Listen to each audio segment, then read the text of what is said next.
Okay, so we're going to be starting our second unit today. And our second unit's all about kind of linear equations and learning how to solve for our knowns when we're dealing with these sorts of equations. So today, we're going to be talking about solving 1- and 2-step linear equations. Now, the reasons why they have those names is 1-step equations, right, can be solved in 1 step, whereas 2-step equations take 2. All right, so that kind of gives you a little bit of information of how long it should take you to solve these problems. Right, this is essential, right, very important for the rest of this unit. We need to be able to make sure we can do this. And I think it's something that you should have seen last year in grade 9. All right, so how we solve for equations is if we're trying to solve, sorry about that, for a variable. So in example 1a, we're trying to solve for x. What we have to do is we have to move all the numbers to the opposite side of the equation sign. Because we just want a question that says x equals, and then to have our number there. All right, so how do we do that? It says in the question, remember, one-step equations can be solved by simply doing the opposite operation. Now remember, this operation must be done to both sides of the equation. So in this first question, we have x plus 5 equals 9. All right, so we want to move this plus 5 to the other side. So if we pick up the plus 5 and we move it to the other side, it becomes a minus 5. So we'll have x equals 9 subtract 5, which would leave us into x equals 4. So that took us just kind of one step. We moved it to the other side, and we got our answer as x equals 4. Right, I don't like to write minus 5 on both sides, but really what we're doing is when we have x plus 5 minus 9, in math, if we do one thing to one side, the equation stays the same as long as we kind of copy that onto the other. Right, so if we just have regular questions, if I just said 4 plus 2 equals 6, right, we can subtract both sides by 2, and everything will stay true. Now we'll just have 4 equals 6 minus 2. Right, that stays true. We haven't changed the question. It still works because we're minusing 2 from both sides of the equation. All right, I'm just not writing the minus 5, right, because the minus 5 and the plus 5 end up just canceling out. All right, so this is how I'm always going to write it. Maybe your teacher last year did a little bit differently, but I hope that if you really want, you can write x plus 5 minus 5 equals 9 minus 5, so x equals 4. You get the same answer. But again, whatever you do to one side, we have to do to the other. But this is how I'm going to write it moving forward. So now we have the second question. Negative 3 plus x equals 6. So again, we want to pick up that minus 3 and move it to the other side. Now the opposite of a subtraction is addition. So we'll get x equals 6 plus 3, which is x equals 9. Now, the best part about these questions, if you're not 100% sure if you did it right, you can always do a quick check to see. So in the first one, we know 4 plus 5 equals 9, so we know we did that one right. And this one here, negative 3 plus 9 equals 6. All right, we know we've done that one right. But now in question C, we have 2x equals negative 12. So 2x means 2 times x. So the opposite operation of multiplying is dividing. So we're going to divide out by that 2. All right, those 2's cancel, and we're just left with x equals whatever negative 12 divided by 2 is, which is negative 6. All right, and if we're not true, 2 times negative 6 equals negative 12. We're happy. Now let's move on to the next question. We have y minus 8 equals negative 2. So you have to pick up the negative 8, move it to the other side, and it will become a plus 8. So we're left with y equals negative 2 plus 8, which means we're going to have an answer of 6. Now with e, we have x divided by negative 4 equals 6. And the opposite of dividing is multiplying. So what we're going to do is going to times both sides by 4. Those 4's cancel out. By -4, sorry. I'm just going to erase that and go over that again. The opposite of dividing by -4 is multiplying by -4. So we'll get x equals 6 times -4. I'm just going to put the -4 in brackets because the -4 is attached to that number 4. It's not a subtraction sign.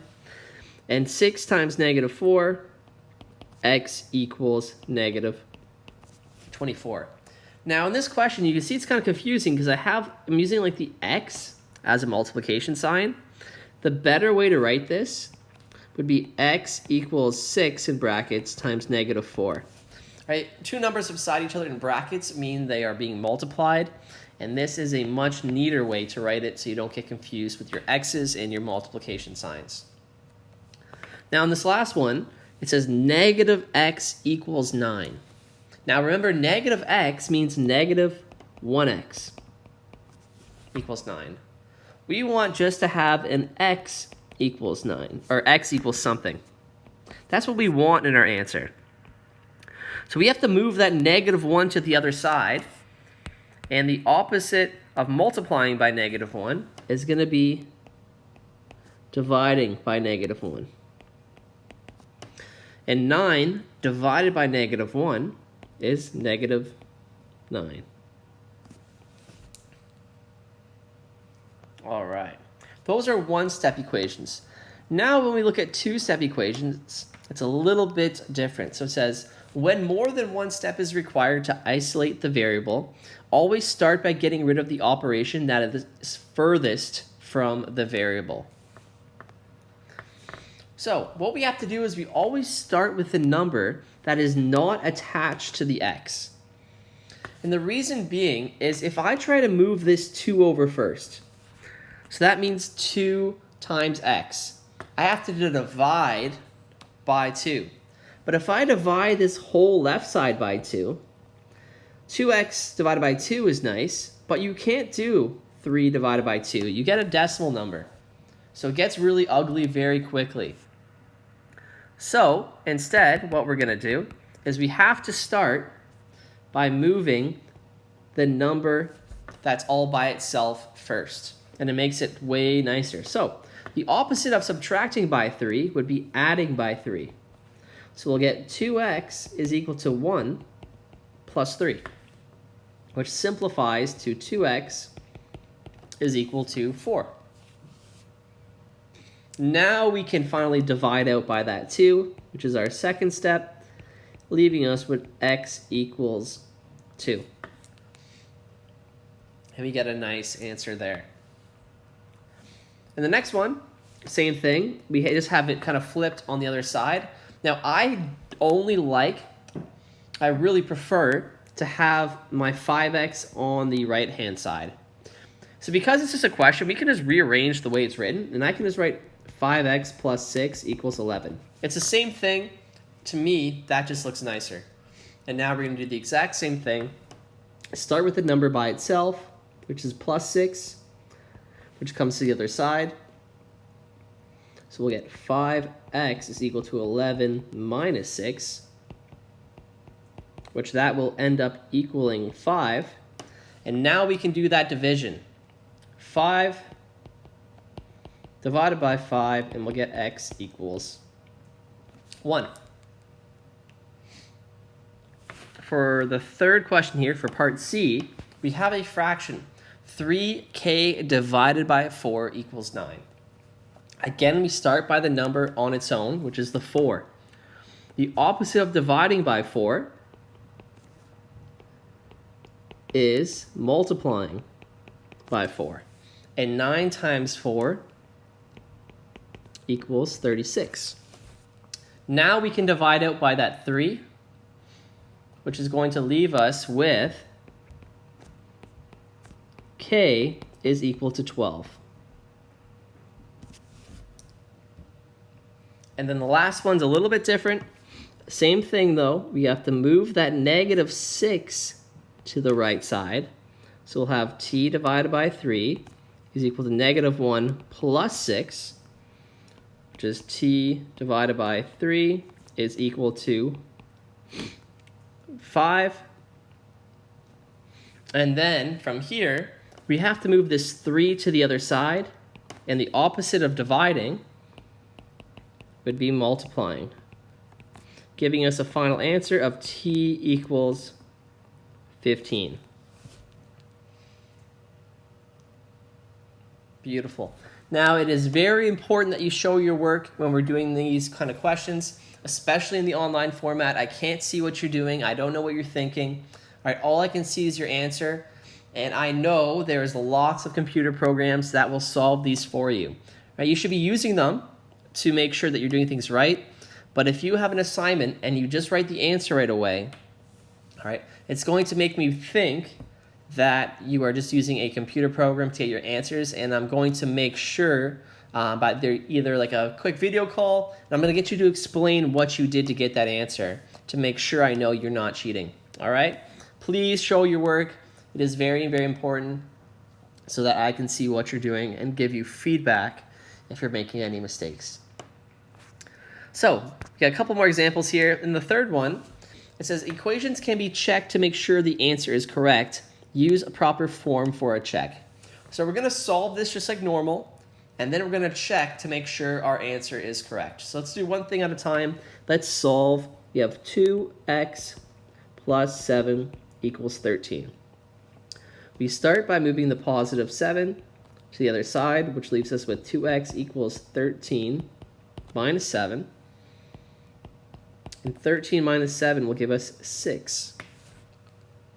From here, we have to move that 2 now. That's attached to the x to the other side. The opposite of multiplying is dividing. And x will equal 6 divided by 2, which is equal to 3. So that's our answer. Now we want to check to make sure it's right. So what we're doing is we're going to substitute the value 3 in for our x and make sure that we get the same thing. So let's check. We have, and the check is called a left side, right side check. So the left side of the equation and the right side of the equation, and they have to equal the same thing. Now the right side, we don't have to do anything because it just says equals 13. So now we have to check the left side of our equation will equal 13 as well. Well, the left side of our equation is 2x plus 7. All right. But if we substitute that value for x, we can check, and hopefully we will get 13. So we'll do 2 times 3 plus 7. 2 times 3 is 6. And 6 plus 7 equals 13. Now we can see our left side is equal to our right side. So we know we've done this right, and we can write left side equals right side. We know our answer is correct. In the last example, it says the graph shows a relationship between the hours Jamie works and his earnings. So we can see clearly that the more hours that he's working, the more money that Jamie makes, which makes sense. And they're asking us to determine the slope of the line. And we know how to do this. We should be kind of experts at this point. We know to determine the slope, we have to pick 2 points. I'm going to pick this point here, and I'm going to pick this one right beside it. So we went over and up. Now my scale on my x's, that goes up by 1. So our run is only 1 unit. But each tick on our graph is 5 units. So we're actually going up 5 here. So that means that our slope equals our rise over our run, which is equal to 5 divided by 1. So our slope is 5. Now to determine the y-intercept, we just have to figure out where that line hits our y-axis. And we can see that that happens right here. That is our y-intercept, and our y-intercept is equal to 30. All right, you don't have to do any math because we can see it from the graph. Then they're asking us to write an equation, so we'll sub our answers into the general equation, where we know that our slope is 5, and our b value, or our y-intercept, is 30, giving us a final answer of y equals 5x plus 30. Now this is the part that's important. They're saying, how many hours does Jamie need to work to earn $200? So what this means in math is find x when y is equal to 200. That's what that's saying. Find how many hours, and hours is, if you can look on the graph, our x variable. So they're saying find x when Jamie earns $200, because Jamie's earnings is the y variable. So we'll sub that into our equation. We'll get 200 has to equal 5x plus 30.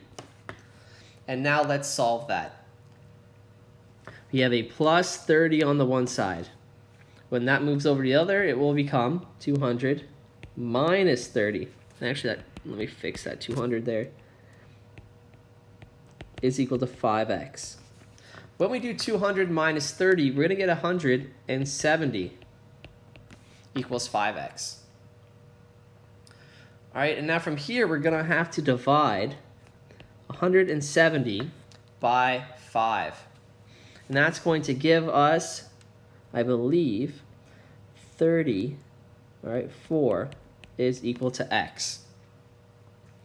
All right, let me just make sure, it's Sunday right now when I'm filming this, so let's make sure my math isn't too bad. 170 divided by 5 is 34. Okay, perfect. So there's our answer. Because it's a word question, we should write a therefore statement. So therefore, Jamie must work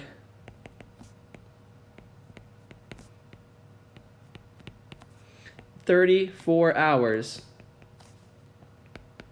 to earn $200. All right, which is a lot. It's a lot of hours. And that, I believe, is the end of lesson 1. All right, so please make sure you finish the practice problems and let me know if you have any